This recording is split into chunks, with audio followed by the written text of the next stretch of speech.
കർത്താവിന്റെ നാമം വീണ്ടും വാഴ്ത്തപ്പെടുമാറാകട്ടെ. ദൈവകൃപയുടെ പഠനങ്ങൾ നാം അതിന്റെ സമാപന ഘട്ടത്തിലേക്ക് പ്രവേശിച്ചിരിക്കുകയാണ്.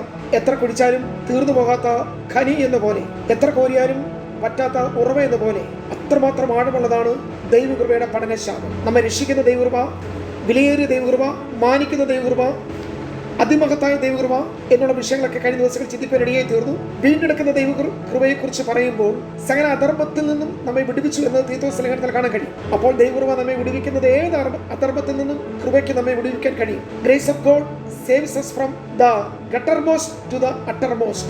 ഏറ്റവും അധമമായ അവസ്ഥയിൽ നിന്നാണ് ദൈവം നമ്മെ വീണ്ടെടുക്കുന്നത്. ദൈവിക പദ്ധതിക്ക്, ദൈവഹിതത്തിന് വിപരീതമായി പ്രവർത്തിച്ചുകൊണ്ടിരുന്ന നമ്മെ ഈ കൃപ നമ്മെ വിടുവിച്ചു. നമുക്ക് ന്യായമായി ലഭിക്കേണ്ട മരണമെന്ന ദൈവിക ശിക്ഷയിൽ നിന്ന് കൃപ നമ്മെ രക്ഷിച്ചു എന്ന് പറഞ്ഞാൽ ഒട്ടും തെറ്റല്ല. അതിക്രമങ്ങളാലും പാപങ്ങളാലും മരിച്ചവരായിരുന്ന ദൈവം നമ്മെ വിടുവിച്ചു, അല്ലെങ്കിൽ വീണ്ടെടുത്തു. ദൈവത്തിന്റെ കൃപ എപ്പോഴും രക്ഷിക്കുന്നു. ദൈവകൃപയ്ക്ക് കടന്നെത്തുവാൻ കഴിയാത്ത ഒരു സാഹചര്യവുമില്ല.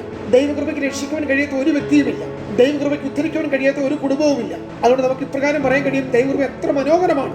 എവിടെയായിരുന്നാലും, എങ്ങനെയായിരുന്നാലും, എന്തു തന്നെയായിരുന്നാലും നമ്മുടെ ജീവിതാവസ്ഥ, അവിടെ നിന്നും നമ്മെ ഉദ്ധരിക്കുവാൻ, വീണ്ടെടുക്കുവാൻ ദൈവകൃപയ്ക്ക് കഴിയും. തീത്തോസ് ലേഖനം പറയുന്ന പാപിയായ മനുഷ്യനെ കുറിച്ച് രേഖപ്പെടുത്തിയിരിക്കുന്ന ആകെ തുക ഇത്ര മാത്രമേ ഉള്ളൂ. അനുസരണം കെട്ടവര്, വഴിതെറ്റി നടക്കുന്നവര്, ഭോഷന്മാര്, ദൈവനിഷേധികള്, ദൈവത്തിന്റെ ശത്രുക്കള്. ഇതാണ് നമ്മെക്കുറിച്ച് പറഞ്ഞിരുന്ന യോഗ്യത. നാം എല്ലാം ദൈവകൃപയുടെ എതിർവശത്ത് ജീവിച്ചവരാണ്. അതെ, we are not leaning to his will. ദൈവത്തിലേക്ക്, ദൈവ ഇഷ്ടത്തിലേക്ക്, ദൈവിക പദ്ധതിയിലേക്ക് ഒരിക്കലും കടന്നു വരാൻ കഴിയാത്ത യാതൊരു സാഹചര്യവും ഉള്ളവരല്ലായിരുന്നു നാം ആരും. നമുക്ക് അതിനോട് ഒരു ചായ്വും ഉണ്ടായിരുന്നില്ല. അത്രമാത്രം അധമമായ അവസ്ഥയിൽ നിന്നും മരണം മാത്രം വിധിക്കപ്പെട്ട് എന്നേക്കുമായി നാം കുറ്റക്കാരാണ്, ശിക്ഷായോഗ്യരാണ് എന്ന് പാപത്തിന്റെ ശിക്ഷാവിധി നമുക്ക് വിരോധമായി പുറപ്പെട്ടപ്പോൾ കൃപ നമ്മെ പാതാളത്തിൽ നിന്നും പർദീസിലേക്ക് എത്തിച്ചു, അല്ലെങ്കിൽ നരകശിക്ഷയിൽ നിന്നും നമ്മെ നിത്യജീവനിലേക്ക് വഴി നയിച്ചു എന്ന് മാത്രമേ നമുക്ക് പറയാൻ കഴിയത്തുള്ളൂ. അതുകൊണ്ടാണ് പറയുന്നത്, ദൈവകൃപയ്ക്ക് വിടുവിക്കാൻ കഴിയാത്ത ഒരു വ്യക്തിയുമില്ല. നിത്യജീവനിലേക്ക്, അല്ലെങ്കിൽ തേജസ്സിലേക്ക് നമ്മെ രക്ഷിക്കുന്ന ദൈവകൃപ, നിത്യജീവൻ അവകാശികളായി തീരേണ്ടതിന് എന്നൊരു ഭാഗം 3:14 കാണുന്നു. ദൈവകൃപ നമ്മെ തേജസ്സിന് വേണ്ടിയാണ് രക്ഷിക്കുന്നത്. ശത്രുക്കളായിരിക്കുമ്പോൾ തന്നെ, അറിയാത്തവരായിരിക്കുമ്പോൾ തന്നെ ദൈവത്തിന്റെ കൃപ നമ്മെ വീണ്ടെടുത്തു. എന്നാൽ നമ്മെ വീണ്ടെടുക്കുന്നത് ഉയർത്തുവാനായിട്ടാണ്. ഇവിടെ നാം വായിക്കുന്നത്, ദൈവം നമ്മെ സ്വന്തം ജനമാക്കി തീർത്തു. ഈ വസ്തുത 1 പത്രോസ് ലേഖനം 2-ാം അധ്യായത്തിലും നമുക്ക് കാണുവാൻ കഴിയും. നിങ്ങളോ അന്ധകാരത്തിൽ നിന്ന് തന്റെ അത്ഭുത പ്രകാശത്തിലേക്ക് നിങ്ങൾ വിളിച്ചവന്റെ സൽഗുണങ്ങളെ ഘോഷിപ്പാൻ തക്കവണ്ണം തെരഞ്ഞെടുക്കപ്പെട്ട ഒരു ജാതിയും രാജകീയ പുരോഹിത വർഗവും വിശുദ്ധ വംശവും സ്വന്തം ജനവുമാകുന്നു. യഥാർത്ഥത്തിൽ സ്വന്തം ജനമാക്കി തീർത്തു എന്നുള്ള വാക്ക് നമുക്കൊന്ന് ആഴത്തിൽ ചിന്തിക്കുവാൻ ഇടയാകട്ടെ. ഇപ്രകാരം നമുക്ക് പഠിക്കുവാൻ കഴിയും. മത്തായി സുവിശേഷം 1-ാം അധ്യായത്തിൽ യേശുക്രിസ്തുവിന്റെ വംശാവലിയെ കുറിച്ച് പറയുമ്പോൾ 4 സ്ത്രീകളെ കുറിച്ച് അവിടെ വായിക്കുവാൻ കഴിയും. 1 താമാർ, 2 രാഹാബ്, 3 രൂത്ത്, 4 ബേത്ശേബ. നമ്മുടെ ചിന്ത, ദൈവം നമ്മെ വിടുവിച്ച് സ്വന്തം ജനമാക്കി തീർക്കും. പത്രോസ് ലേഖനത്തിൽ വായിച്ചത് വിശുദ്ധ വംശമാക്കി, പുരോഹിത വർഗമാക്കി തീർക്കും. നാം ഇപ്പോൾ പറഞ്ഞ 4 സ്ത്രീകൾക്കും അവരുടെ മുൻകാല ചരിത്രം ഒട്ടും യോഗ്യമായിരുന്നില്ല. ആ ഭാഗങ്ങൾ നമുക്ക് പഠിക്കുമ്പോൾ ഒത്തിരി അയോഗ്യതകൾ അവരെ കുറിച്ച് എടുത്തു പറയാനുണ്ട്. 38-ാം അധ്യായം താമാറിന്റെ ജീവിതം പ്രതിപാദിച്ചിരിക്കുന്നു. ഒരു വിധത്തിൽ പറഞ്ഞാൽ ഈ അധ്യായം ഒരു പരസ്യ സ്ഥലത്ത് ഉറച്ചു വായിക്കാൻ പോലും കഴിയാത്ത ഒരു ഭാഗമാണ്. എന്നാൽ ആ അനുഭവത്തിൽ നിന്ന്, അവളിൽ കൂടി ജനിച്ച തലമുറയിൽ നിന്ന് മശിഹായുടെ വംശാവലി വന്നു എന്ന് പറയുമ്പോൾ ദൈവകൃപ എത്ര മനോഹരമാണ്. മാന്യന്മാരെ, യോഗ്യതയുള്ളവരെ രക്ഷിച്ചു എന്നുള്ളതല്ല ദൈവകൃപ. യാതൊരു രീതിയിലും മാന്യതയില്ലാത്ത കനാനി സ്ത്രീ, അവളിൽ നിന്നും യേശുക്രിസ്തുവിന്റെ വംശാവലി വരത്തക്ക വിധത്തിൽ അവളെ ഉയർത്തിയ ദൈവകൃപ. അടുത്തത് രാഗാം എന്ന വേശ്യ. അങ്ങനെയാണ് യോശുവയുടെ പുസ്തകത്തിൽ പറഞ്ഞിരിക്കുന്നത്. ആ സ്ത്രീയെ ഏത് ഗ്രൂപ്പിലേക്ക് കൊണ്ടുവന്നു? സ്വന്തം ജനത്തിലേക്ക്, വാഗ്ദത്തത്തിന് അവകാശിയാക്കി. വിശ്വാസി വീരന്മാരുടെ പട്ടികയിൽ ഇപ്പോൾ രാഗാം എത്തിച്ചേർന്നിരിക്കുന്നു. 3-ാമത്തെ സ്ത്രീ രൂത്താണ്. മോബാബി സ്ത്രീയാണ്. 10 തലമുറ വരെ ദൈവരാജ്യത്തിലേക്ക് പ്രവേശിക്കുവാൻ അവകാശമില്ലാത്തവർ. മോബാബിൽ വെച്ച് അവൾ കണ്ടത് മരണവും അടക്കവും അവൾ വിധവയായി തീർന്ന ജീവിത പശ്ചാത്തലമാണ് മോബാബിൽ അവൾക്ക് ആകെ പറയാനുണ്ടായിരുന്നു. ആ സ്ത്രീയെ മോബാബിൽ നിന്ന് ബേഥലേമിൽ എത്തിച്ച് മറ്റൊരു ചരിത്രം. ഇപ്പോൾ യേശുക്രിസ്തുവിന്റെ വംശാവലിയിലേക്ക് എത്തിച്ചേരുവാൻ അവളുടെ ശാപത്തെ മാറ്റി, അവളുടെ ചരിത്രത്തെ മാറ്റി. ഇപ്പോൾ വിശുദ്ധന്മാരുടെ പട്ടികയിൽ, സ്വന്തം ജനത്തിന്റെ പട്ടികയിൽ രൂത്തും സ്ഥാനം പിടിച്ചു. മോബാബിൽ വെച്ച് മരണം കണ്ടവൾ ബേഥലേമിൽ വെച്ച് ജനനം കാണുന്നു. ഇപ്പോൾ രൂത്തിന്റെ പുസ്തകം അവസാനിക്കുമ്പോൾ ജനിച്ചു, ജനിപ്പിച്ചു.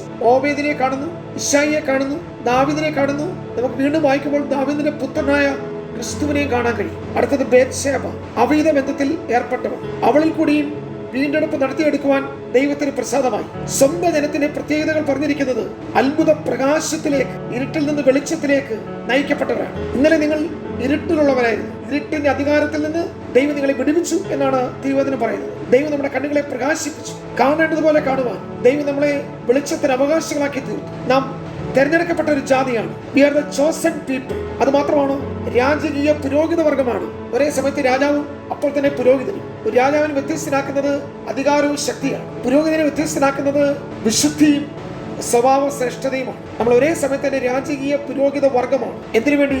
കർത്താവിനോട് കൂടെ വാഴുവാൻ. സ്വന്തം ജനമാക്കിയപ്പോൾ പ്രകാശം ലഭിച്ചെന്ന് മാത്രമല്ല, ഭൂമിയിൽ നാം വാഴുന്നവരുമായി.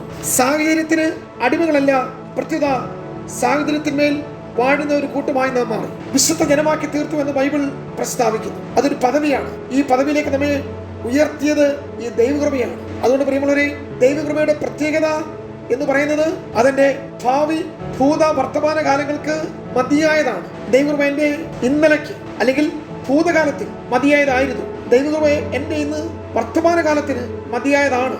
അപ്പോൾ തന്നെ ദൈവകൃപ എന്റെ ഭാവിക്കും മതിയായതാണ്. Grace of God is sufficient for my future also. പ്രിയമുള്ളവരെ, ഇവിടെ ഞാൻ ഇത് അവസാനിപ്പിക്കുമ്പോൾ തീത്തോസ് ലേഖനം 3-ാം അധ്യായത്തിലാണ് നമ്മുടെ ദൂതുകൾ നാം ഈ ദിവസങ്ങളെല്ലാം ചിന്തിച്ചുകൊണ്ടിരിക്കുന്നത്. 3-ാം അധ്യായത്തിൽ ദൈവകൃപയെ കുറിച്ച് പറഞ്ഞിരിക്കുന്നത് എങ്ങനെയാകുന്നു എന്ന് ഒരിക്കൽ കൂടെ നമുക്ക് നോക്കാം. ഇത് ലഭിച്ചത് ആർക്കാണെന്നും ഈ അധ്യായത്തിൽ തന്നെ പറഞ്ഞിട്ടുണ്ട്. എന്താണത്? നാം ബുദ്ധികെട്ടവരും അനുസരണമില്ലാത്തവരും വഴിതെറ്റി നടന്നവരും നാനാവിധ മോഹങ്ങൾക്കും ഭോഗങ്ങൾക്കും അധീനരും ഈർഷ്യയിലും അസൂയയിലും കാലം കഴിക്കുന്നവരും ദ്വേഷിതരും അന്യോന്യം പകയ്ക്കുന്നവരും ആയിരുന്നു. ഇങ്ങനെയുള്ള ഒരു കൂട്ടർക്കാണ് ദൈവകൃപ ലഭിച്ചത്. ദൈവകൃപ ലഭിക്കാനായിട്ടുള്ള ആദ്യപടി നാം ആരായിരുന്നു എന്ന് സമ്മതിക്കുകയാണ്. 5-6 വാക്യങ്ങളിൽ ദൈവകൃപ ലഭിക്കുവാനുള്ള വഴിയെക്കുറിച്ചാണ് പറഞ്ഞിരിക്കുന്നത്. അത് നീതി പ്രവൃത്തികളല്ല, ദൈവത്തിന്റെ കരുണയാൽ മാത്രമാണ്. 7-8 വാക്യങ്ങളിൽ ദൈവകൃപ നമ്മുടെ ജീവിതത്തിൽ വരുമ്പോൾ എന്ത് സംഭവിക്കും എന്ന് പറഞ്ഞിരിക്കുന്നു. അതുകൊണ്ട് ആർക്കാണ് ദൈവകൃപ ലഭിച്ചത്? ഈ ദൈവകൃപ എങ്ങനെ ലഭിക്കുന്നു? ദൈവകൃപ നമ്മുടെ ജീവിതത്തിൽ വരുമ്പോൾ എന്ത് സംഭവിക്കും? അതിനും തീത്തോസ് ലേഖനം തന്നെ അപ്പോസ്തലനായ പൗലോസ് അതിൽ മറുപടി പറയുന്നു. പുനർജനന സ്നാനം കൊണ്ടും നമ്മുടെ രക്ഷിതാവായ യേശുക്രിസ്തു മൂലം നമ്മുടെ മേൽ ധാരാളമായി പകർന്ന പരിശുദ്ധാത്മാവിന്റെ നവീകരണം കൊണ്ടും നിത്യജീവന്റെ അവകാശികളായി നാം തീർന്നിരിക്കും. അപ്പോൾ നാം ദൈവത്തിന്റെ സ്വന്തം ജനമായി തീർന്നു എന്നതുകൊണ്ടാണ് സ്വന്തം ജനമെന്ന് ദൈവം നമ്മെ പറഞ്ഞിരിക്കുന്നത്.